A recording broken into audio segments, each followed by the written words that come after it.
Hey bouncers, are you going to the English USA Professional Development Conference next Friday, February 19th?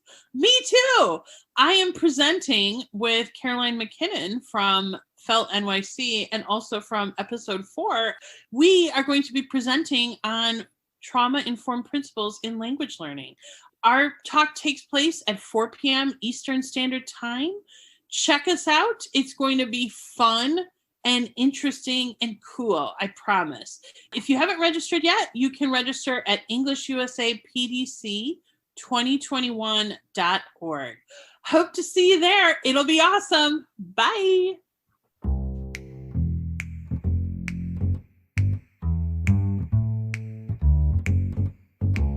Let's keep in touch. Let's keep in touch. Keep in touch with me. Drop me a line any old time. You know that I'll be... Action. Hello. Brilliant. Welcome to Talk to Us Bounce English. Today, I'm very excited to have Joanne McVey and Julie Butters here, both of whom I've known and loved for a very long time, from back when we were all newish teachers in London, and we've all moved on to different exciting roles. I'm here in Los Angeles. Julie is not. Julie, where exactly are you? University College Cork's where I work, and I live in Cork as well. So It's the language centre in the University College Cork is where I'm working. Okay, yeah, and Joe, you're still at University. You're still at University of Arts London. Yes. Yeah. Okay. Still there. Okay. Yeah. And Julie, you're the founder of one of the founders of EAP in Ireland, isn't that right? Yep, that's right. Yep. So not all of our listeners are going to know what EAP stands for. So would either of you care to explain it? Julie? Where do you start? Actually, it's a very good question because there's a lot of discussions around the title and what is it, what should we call it. So there's actually lots of discussion around what the label is and what we should use as it is. But EAP, English for academic purposes, and that will involve all the different types of academic skills. So if you think of the whole range within a university of academic skills that students have to apply, that then we kind of help them with those skills. And like everything, if you're looking at any kind of skill in terms of academic skill, it's all based around language. You know, if you're looking at anything, critical thinking, it's about the language that's used. I think the confusion with it is calling it English for academic purposes can make it seem that it's only for students who don't identify English as their first language, or they don't feel necessarily proficient in English, when actually EAP tutors could be working with all students, irrelevant of their language backgrounds as well. That's a great explanation. And I actually think, it's funny because most of my students right now are not second language or third language English speakers. They're mostly first language English speakers. But I would say what I'm doing with them is academic purposes. Well, academic and professional purposes. That's interesting. For me, I would say I've moved on slightly into even, you could argue, English for academic specific purposes, because it's within art and design. So there's a whole other sort of area there to be looked at, I think, as well. And I think that's really interesting for people who might be listening to this, who maybe, because as we know, people who end up in this field often are quite creative. You do actually get a lot of artists, you get a lot of writers, musicians, actors, that if you have a specific interest in art, as I know you do, and you have a background in art, you can do that. You can kind of focus on a specific area for sure. Yeah. Julie, what about you? What was your experience? How did you get into this field? My grandmother was Spanish, so I got to go to Madrid when I was young, and my dad's cousin owned an English language school. So when I was about 12, she took me to the language school to meet the kids, and and then I was like, oh, I could come and teach English in Madrid, imagine, and then obviously it was another world really, being 12. So so then I did it at university, did a couple of modules and enjoyed them. And I enjoyed social linguistics of my undergraduate most as well. Me too. They're the only ones I remember. Yeah, so straight after I did the CELTA at the end of my degree, they did it at the university. So I did that, and then I went to Malvern House, which is where we met. Where we all met. And then I started on a foundation program. And that's where I kind of got into EAP then. I was like, oh, I really enjoy this. I really enjoy working with students here. And and I think I've always struggled with writing. I have zero confidence in writing. And so I kind of feel that maybe that gives me a bit of a way that I want to help others, a little bit with it. And then, and then it just kind of continued down that route until I got into university work. It's interesting that you said that you never thought that you were a good writer, and yet you work teaching people how to write, which makes me think you are, in fact, a good writer. But I think we've all had that experience where you don't feel so confident in a specific skill. And I personally think that empathy is so important in the language classroom. It's very easy. I think if you don't have that, you can get quite frustrated at times because students may be struggling or something like that. But if you are able to put yourself in the shoes of your students and they might be feeling overwhelmed or insecure or something like that, I just think that's a really important skill. So it probably does help you quite a bit.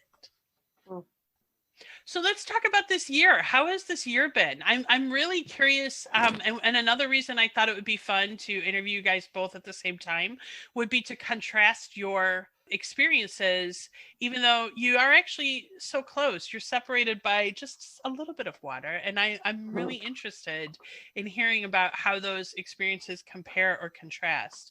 Maybe Joe, you could start us off, just kind of tell us a little bit how this year has been. Okay, well, like everyone, it was a slow burn in many ways. And then in March, we were told, that's it, the building's closed, you're going online. And at that time in the part of the term here, everything's getting quieter anyway, because it's going into like the third term, just after Easter. So I started doing tutorials with my groups, well, individual tutorials, I should say, not with groups, which was really nice being online like that, because it's a great platform for one-to-one tutorials, and that was cool. And then I did a summer course, pre-sessional at Goldsmiths, 9-week, and that was fantastic on Teams with a group of 16. It was really mostly straightforward. There were a few glitches, of course, getting used to Teams, the students getting used to Teams, and they were also using a VLE Moodle. But it was fairly well organized. So they were literally on Moodle and on Teams. That was it. And Moodle is what type of software? It's a virtual learning environment. I know, Melanie, you've mentioned Moodle, but I think that some of the technology that you have to use to effectively teach online is interesting, and how quickly teachers had to pick it up and learn and transition. Yeah. No, you're right. Well, the thing is, with Moodle, it was already used at the colleges, because I teach for one department, which is called language development, and we can be at any college. So generally I'm spread out, between like 3 different colleges. And then it depends on the course as well. So some courses really love to use Moodle, but some courses don't. So that was quite a big transition, yes, because the virtual learning environment was either set up really well by the course or not. As in, the language development department I work for have got a section on the Moodle, so it's easy to manage.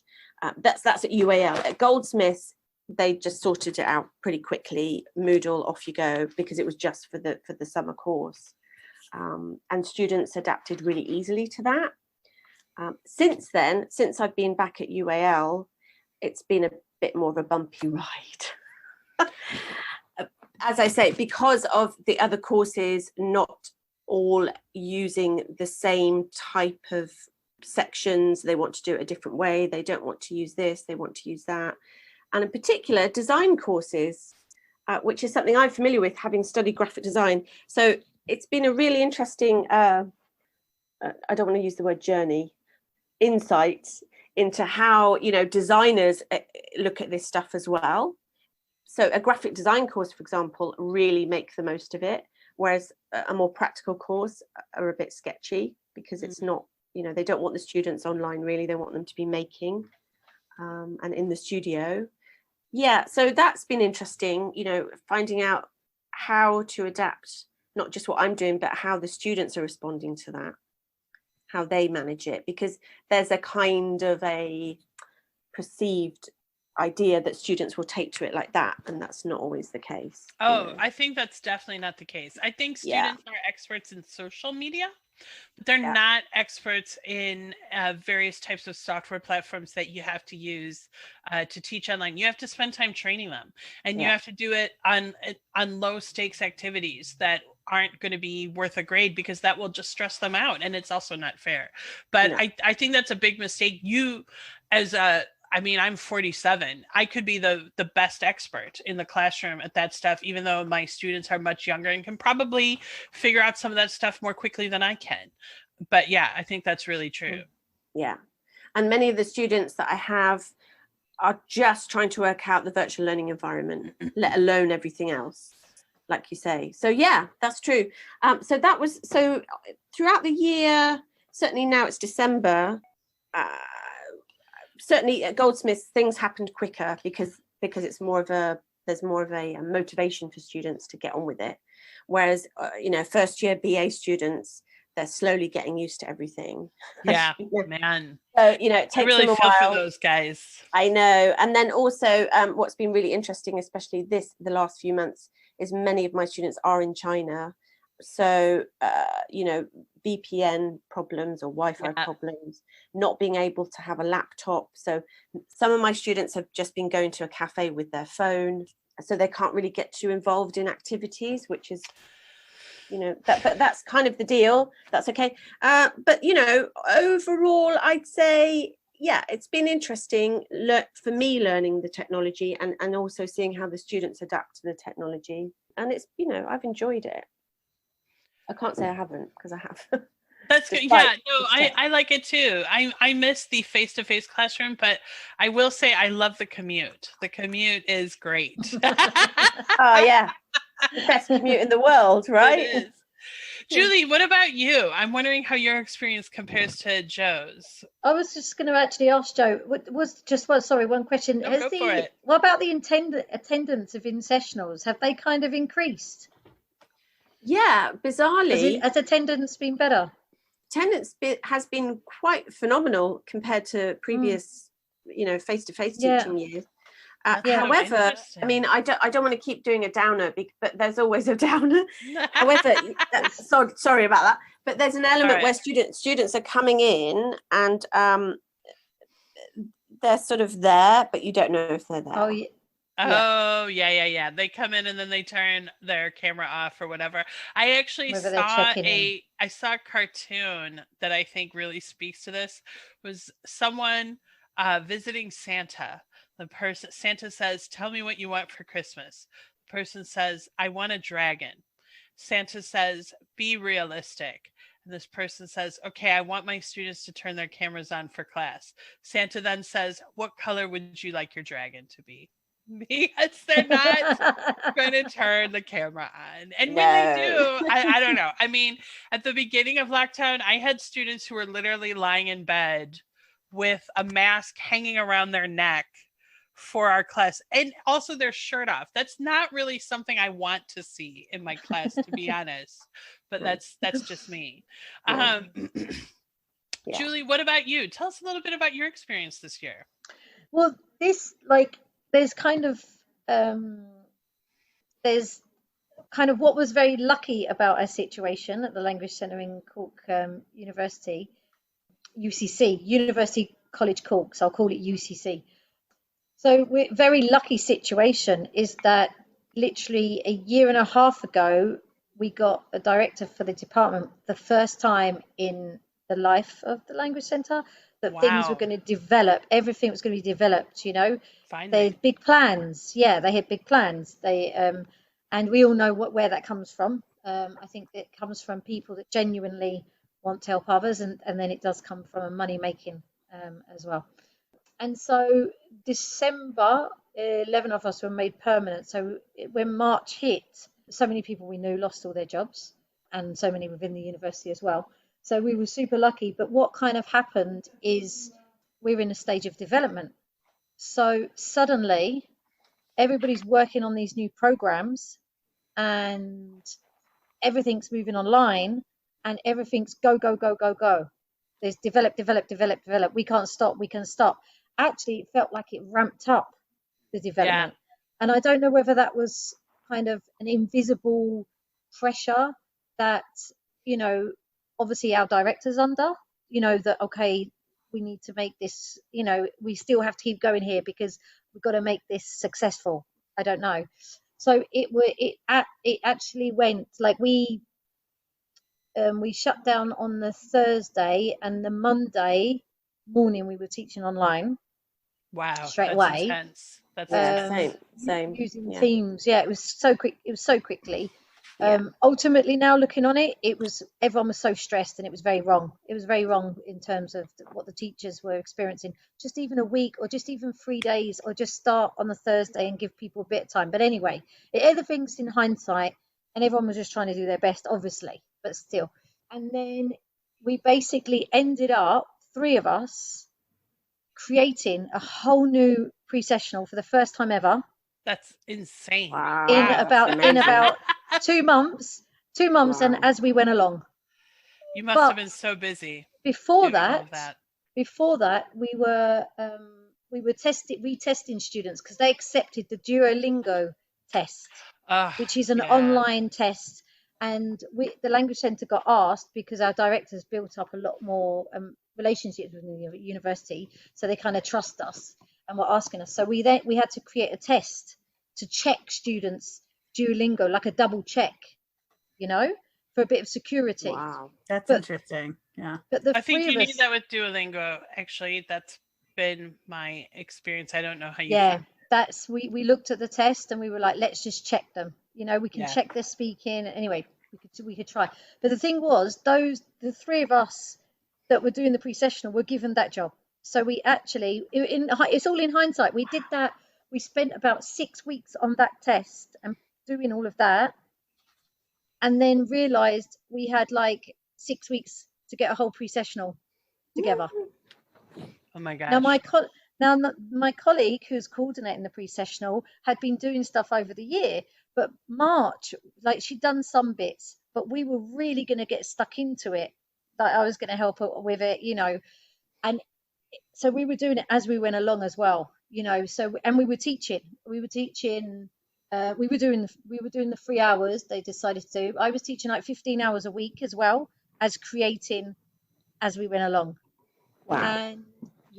And so it was this thing of, yes, we're so lucky because we've got so much work here, and this is all the university are looking at us for the first time, so they're you know, they've got plans for us, and they're going to have bigger plans now because they want to get more money. Unfortunately, that's what it does boil down to. So we feel like we are in a lucky place, and that we had work, you know, and that we'd got our contract just before COVID.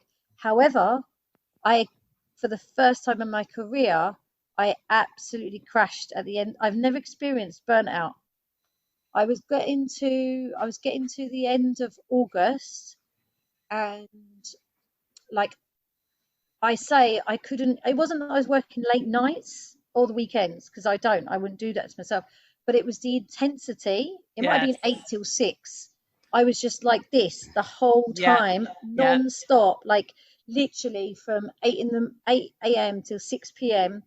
And then it got to the end of the course and I started getting ill, sick, kind of kept on going. And then I couldn't even, the thought of even opening my laptop, the thought of work actually like I was just in a state. And then I realised when it was getting to like 4 p.m. and I'd sleep, I'd get into bed and I had the shivers.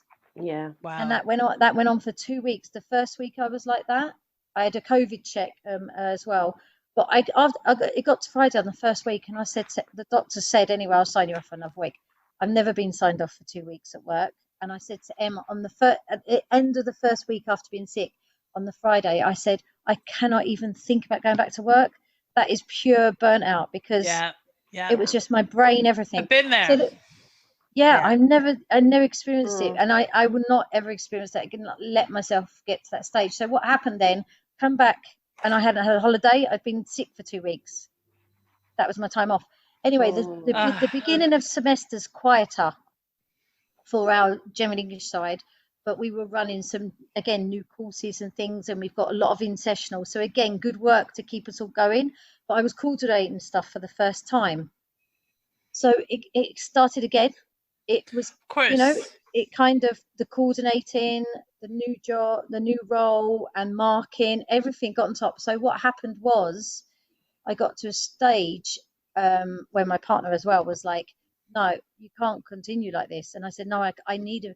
So I just called, and a lot of my colleagues were in the same state as well. Interesting. Not coping. They were not. I have a lot to say about this. Not coping. Yeah, so me too. I'm going to say something as well. And we've been screaming about well-being. It's like, hello, can somebody actually talk about like the anxiety and the stress of a lockdown and everything? Because this is like the elephant in the room, and that was getting to me. Preach it. Because I always speak out. I'm always speaking out. My team just don't really speak out much about. So then I just said, guys, we cannot go on like this. We need so I set up a wellbeing meeting, and we did it for an hour, and everybody spoke for 5 minutes uninterrupted. It was a little bit meditated, and people were like absolutely crushed. So then it turned out that I wasn't on the best stage of my cycle, let's say, and my boss asked me for something, and that was it. That was the straw and the camel's back, and I just absolutely sent an email. Unfortunately, I was at my limit, and I've never been at that limit before. But she responded in a very supportive way, and then now things have changed, and we're having those conversations. But the wellbeing group kind of continues. But I said to her, I'm never going to let myself get to that stage. But it was that frustration that the university, there was all these wellbeing workshops. Like, well, we have to go, do we? Oh, it's up to us to kind of, in our stressful work life, find time to go to these. On top of everything else you're doing, that it's not like you get the time off to go. And I think you've really touched on something, Julie. There's something that I heard right at the beginning of all this in the spring. Someone pointed out that there are people who lost their job. There are people who had their hours drastically cut. Then there are also people who ended up doing like 4 people's jobs, or having to learn another job very, very quickly, on top of the global uncertainty and the trauma of illness and death. I personally don't think we have fully processed how much trauma we have gone through. And as of this recording, we're still going through it. I think once we're at a place where things are whatever normal is, and I don't, know what that means, but then we're going to really be able to start going deep into maybe trying to heal from some of this. But I'm not at all surprised you had that difficulty. Joe, I know you wanted to say something too. Yeah, I mean, I have to say, well, for me, I think previously in my working life, I've already experienced that thing without this. That makes sense. Well, yeah. So I've already been through kind of difficulties within my working life. So, and also personally, it's another story. But when it all happened, I was like, oh, great, brilliant. I don't have to get out of the house on a bus. I don't have to deal with any, crowds and public things that always stress me out and blah, blah, blah. So for me, it was kind of like a blessing in disguise, bizarrely, even though it was very intense having to suddenly adapt overnight to a completely different working life. However, I say all that, but then, months down the line, now I'm in December, I'm actually really feeling, that now, this kind of frustration, and the workload is beyond. However, at UAL, we also did a very similar, I was speaking to some of my colleagues, and they wanted us to do observations and on top of everything else. So this might seem like a nugget of something that's not that important, but it is, because you're trying to prep, you're managing, being at home all the time, all this, as you said, Mel, all the uncertainty around COVID, especially in London where it's a constant yo-yo situation. Like, you can all go out. No, you can't. This. Yes. Yes. Okay. Go out. Don't go out. Yes. Don't go out. Leave that. Don't leave the house. Whatever. So that in itself. So some of my colleagues and I were like, I don't want to do an observation. Why do we need to do that now? Yeah. Can't we do it next year? Why are they putting this on us now? Exactly. I tend to agree with that. Yeah, I understand why they want to do it, but I tend to agree, like, let's just wait. Totally. So we put it forward. Well, I was pushed. I was the one. You do it. You send the email. You do it. So, but it turned out really well because our line manager went, I totally agree with you. Yes, you're right. And then somebody else came up with a suggestion of doing a reflective, reflection on your lesson. So, that's a really nice idea. I like that. Yeah, it's a great idea. In software development, which is my background, you have your periods of work, and then if you're doing an agile method, there is a retrospective that you do. So you always end the work period by looking back at what worked, what didn't work, what should change, what should stay. And it's one of those things. Melanie and I do it with our business. It's can be a really helpful exercise. Yeah.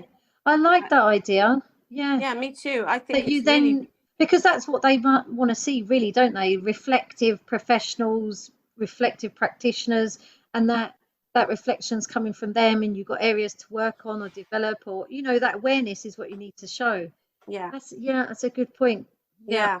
And I also quite like your idea of a wellness group, because I know for sure some of my colleagues live alone, and one colleague in particular who I spoke to quite recently, I haven't spoken to her for a while, and we did a Zoom, and you could there was like a moment where you thought, okay, she's not actually really coping very well. She's trying, and nobody's on top of that for her, because she was like so appreciative that we'd organised this Zoom, to chat about work.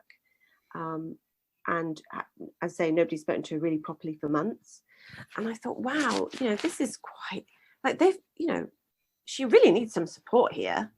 And it would be really nice if we could do that as a collective as well, get together as a group and say, right, we're going to do instead of, like, as you said, Julie, we're putting on these sessions, you come along when it suits you, but that's not always practical, is it? On top of your already possibly quite demanding and stressful workload that you're going to go to that. Well, to relax.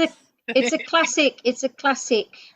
Is it a university, a corporate, I don't know, neoliberalism thing? There's like, oh, look at us, we're a place of well-being. No, you're a place of precarity, and you're a place of exploiting a lot of members of staff, but it's kind of that little bit of icing to kind of talk about a little bit. But and the team, I suppose the thing is that the team, we all really look out for each other, and that has come through the past few months. The teaching team, we're just so, everyone's just looking out for each other, and that's been amazing on the platform. Instead of just speaking with my colleague in the office who get on really well with, now I'm hearing the voices of lots of others because we're all chatting and stuff. So that's kind of a nice aspect as well to it, but just quite angry that well-being hadn't been mentioned until I lost the plot in about 3 or 4 weeks ago. Well, it was almost certainly something that needed to be said. And I think, it's something that's come up repeatedly in these interviews, and it is something we're going to be looking at in the future. I think, we've got it under money, but I really think it's valuing teachers, valuing what they do, truly valuing that, because, why did we go into this field? We gave into this field.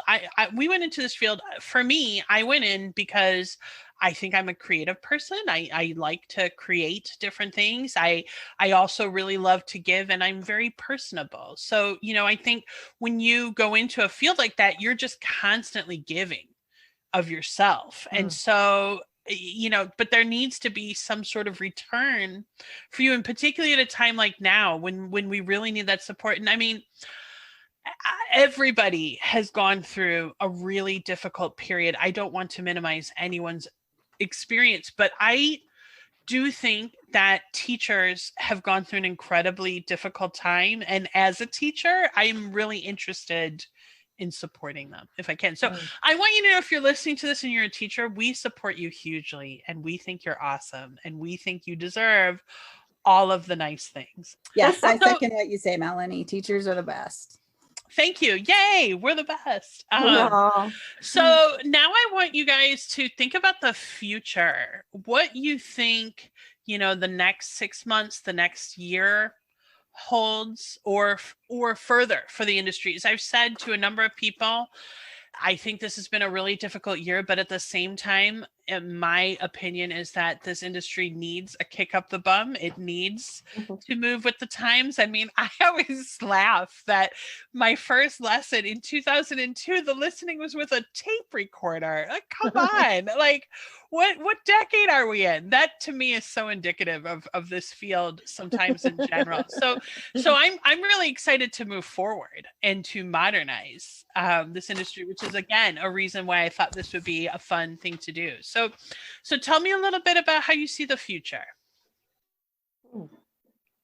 Well, I'd say for me, certainly from what I can gather from my department anyway, they're certainly developing teaching tools, because, for example, using Padlet as a standard, using Love Padlet. Padlet's fantastic. I love it too. And also they've readjusted our department. So certain things have gone, as Julie was saying, and Mel, people have lost jobs, but they've realigned certain things.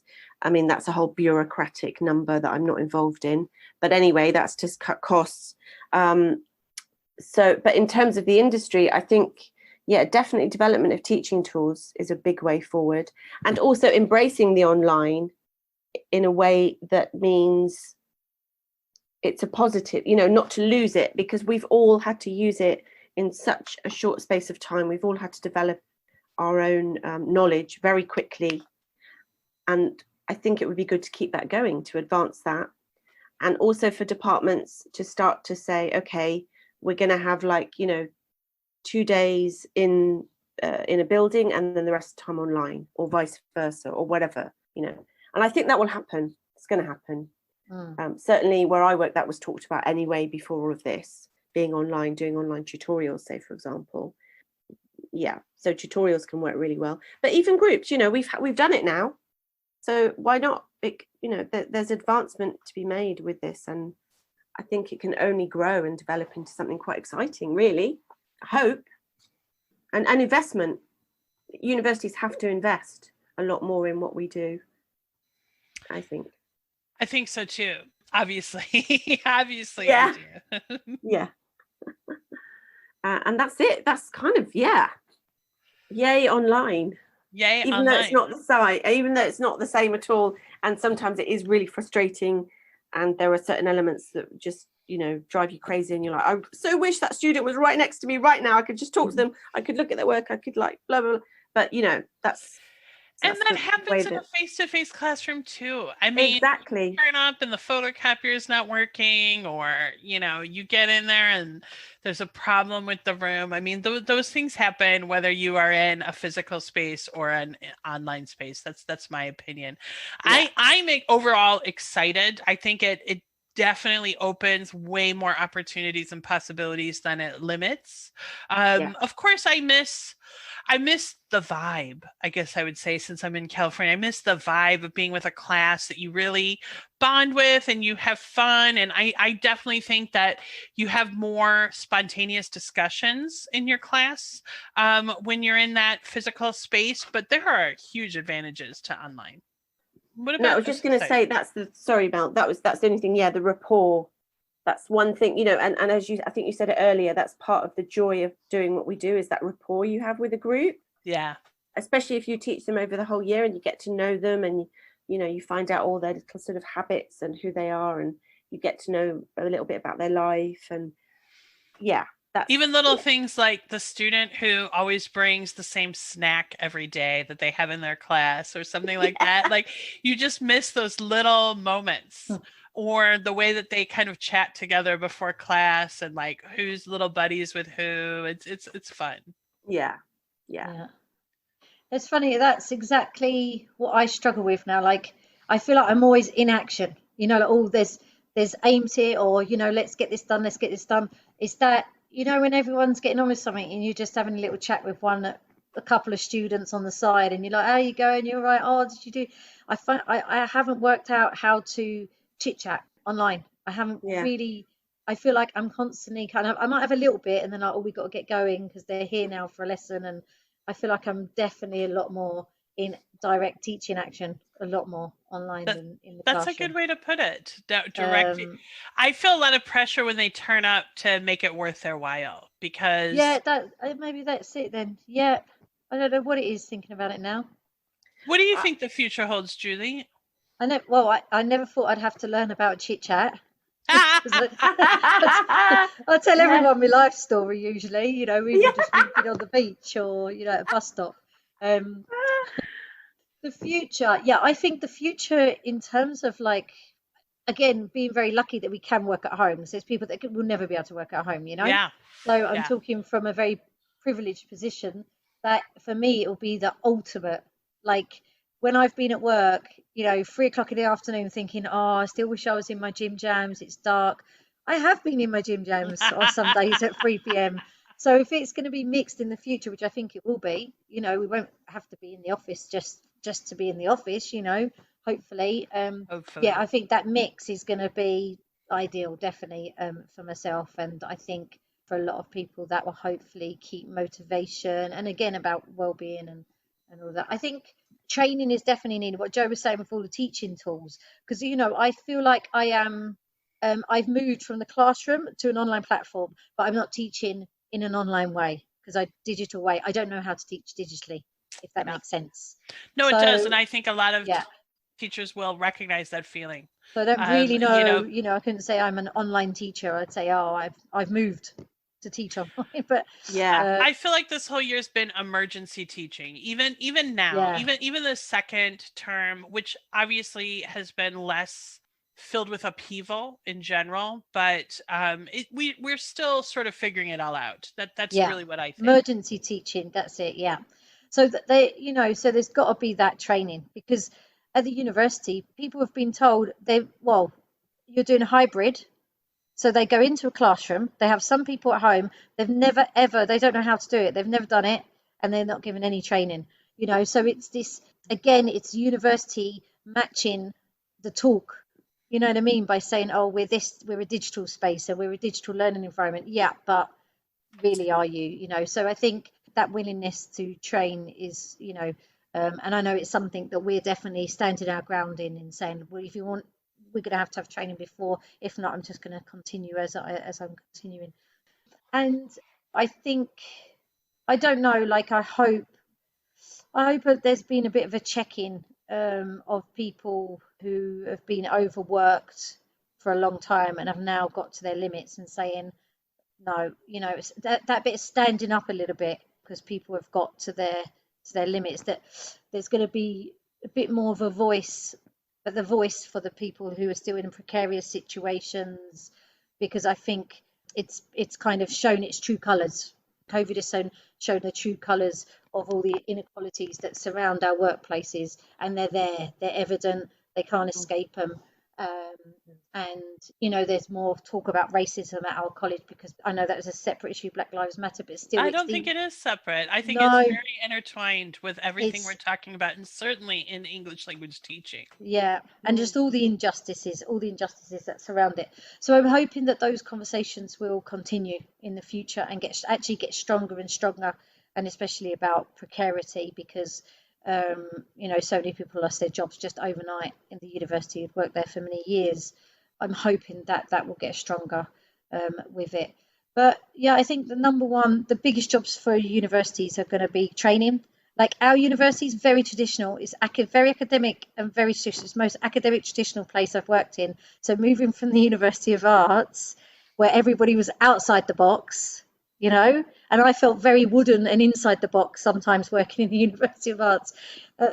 Everyone's in the box, and we've got a platform called Canvas, which is like Moodle. The learning platform is called Canvas. I think I know it. Yeah. That's what we use for the pre-sessional and all of that. I don't know any others really. I know a little bit of Moodle. But I think that if it's creativity, digital and creativity they want, it's going to take a lot of training. But it's going to take a lot to get teachers actually on board with the hybrid teaching. I think hybrid teaching is going to definitely, we've already started looking into it, our place. So I think hybrid teaching is definitely, there's going to need to be a lot of training in hybrid teaching and how that works. Yeah, I think you're absolutely right. Jo, I feel like I cut you off earlier. I don't know if there's anything else you wanted to add to kind of looking to the future at all. No, I mean, that's it. I mean, I agree with Julie, you know, training, investment, well-being. Yeah, and really considering the overview of it rather than the sort of the panic stations, we've got to do this. But of course, but you can't almost avoid that because that's how it happened, you know, and we did. That's what we had to do.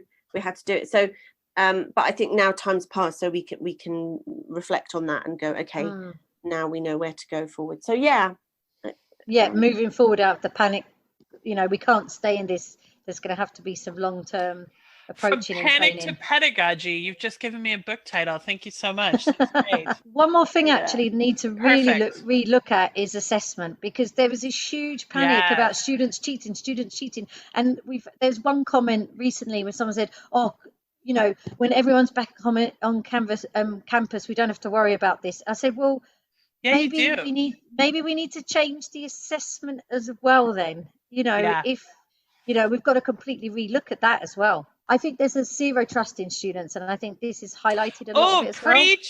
Preach it. There's so, you know, zero trust in students as well, you know, and just that kind of control. That's what I felt, actually. I forgot all about that. I felt this control at the beginning that I needed, like, you know, it was like, oh, they're going to do this and all that. And then when I let all that go, it was just like, oh, give them the autonomy. Yeah. No, sorry, Ginger. I was just going to say, you're right, give them the autonomy. But at the same time, I think it really needs to be, and this is one of my sort of things, is it needs to be acknowledged, though, that, you know, students are going to use Google Translate and Grammarly and all. Of course they are, you know, but it needs to be discussed, and it isn't. It's almost like it's kind of brushed under the carpet. But even more so now, being online, you've got those tools, you're going to use them, and the teacher can't monitor you as in the same way. And I don't think that's a bad thing. No, I don't either. Because at all. I mean, I mean, great, but let's manage it and let's deal with it. And that's you know, how to work with it. Yeah. So they're going to be using Grammarly for their essays. So then, you know, doing handwritten tests in class, how useful is that? You know, I know that's when they get their core language score, as they keep saying. But if they get to university, I think there's a whole new way of thinking. Like translation's going to improve. I think all of that has to be considered. The other thing too. Oh, sorry, Julie. Go ahead. No. Go on. The other thing too is if a student can put together a well thought out paper in English where they're demonstrating analysis, they're demonstrating unique thought, and they used Grammarly to sort of fix some errors, which, as we know, most students, even the most competent, proficient English students, are even first language speakers, still make mistakes in English language. Why is that so bad? Yeah, why? I don't. I agree. Get the hang-ups. I don't get the hang-ups about it. Yeah, I think the effort, the hard effort, goes into doing all the reading, pulling it together, getting a plan, and having a coherent piece. Yeah. You know, that's definitely. The other thing I was going to say is that assessment, as it's currently traditionally done in universities, really hasn't changed in several hundred years. So maybe it's time to rethink how we do that. And certainly, like, once again, what are we asking our students to do generally? We're asking them to think critically. We're asking them to analyze. We're asking them to tell us what they think. So how does regurgitation on a test really demonstrate that? Now, granted, in certain fields, For example, I teach engineering students, which, let's just say I never saw that coming, but I do. For a lot of what they do have there's just one answer and they have to figure it out. They are going to need a more traditional test a lot of the times, but many fields you don't. And even with engineering, you don't necessarily, because you're creating things and then you're explaining how it worked and what principles you use to create it. So I think you really touched on something here, Julie, about the need to rethink assessment. And it's a little bit sad that the idea is oh, well, soon we're going to go back to a big hot room with hundreds of students and 3 people monitoring them all and making sure everybody has a number 2 pencil. Sounds great. What started it all was the panic for proctoring services.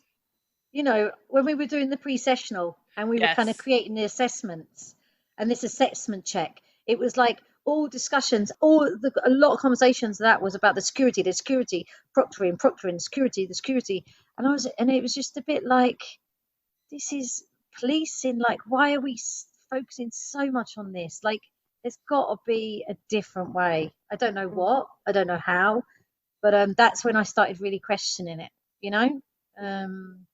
this panic. So, any final thoughts? Although that was kind of one, but I'll take another. I was just thinking, although I don't know if this quite relates to online teaching. No, I think it does. BLM, diversity. This is another area, diversity of teachers. It's still very, sort of and white middle class type. And straight and cis. I mean, this summer I did a listening with a student. It was a listening from, I want to say, British Council. And the listening was about, I think, going on a media diet, not using your media devices. And there was one line in the listening that indicated that the woman speaking, that her partner was also a woman.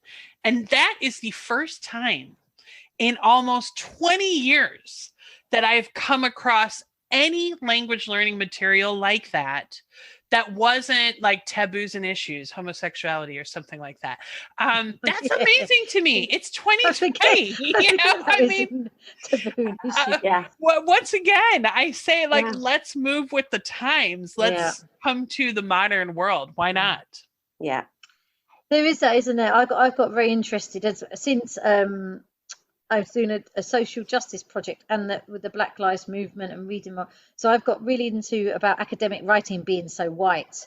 And I always I start off with that with my students. And I say, academic writing is a white concept and it's very discriminative. And all it's going to do is make you feel bad and that you can't really write very well because it's so rigid. It's so rigid.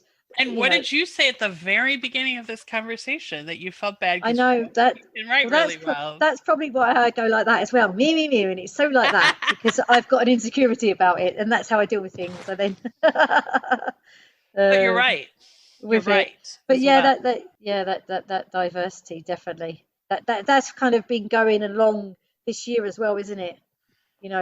All the questioning of what we do in terms of whiteness in ELT, that's been topics as well, and but now there's that bit of hope, and we'll keep on fighting and keep on supporting and keep on hugging. Eventually, when we get there, virtual hugging, we will get to hug.